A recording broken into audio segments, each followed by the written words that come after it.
agak unik untuk pemberian nama bagi teknologi konektivitas modern yang berkembang pesat ini.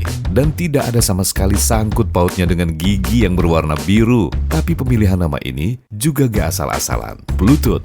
Jadi ada seorang raja Viking pada abad ke-10, Harald Blåtand. Dari nama inilah Bluetooth berasal.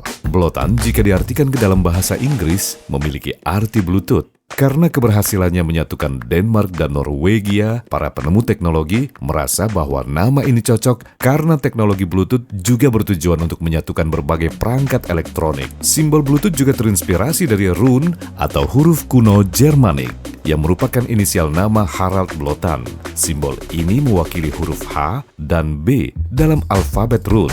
Padanannya sendiri untuk bahasa Indonesia, beda dengan gadget yang kita sebut gawai atau tetikus untuk mouse. Bluetooth tetap dibakukan sebagai Bluetooth, bukan gigi biru ya.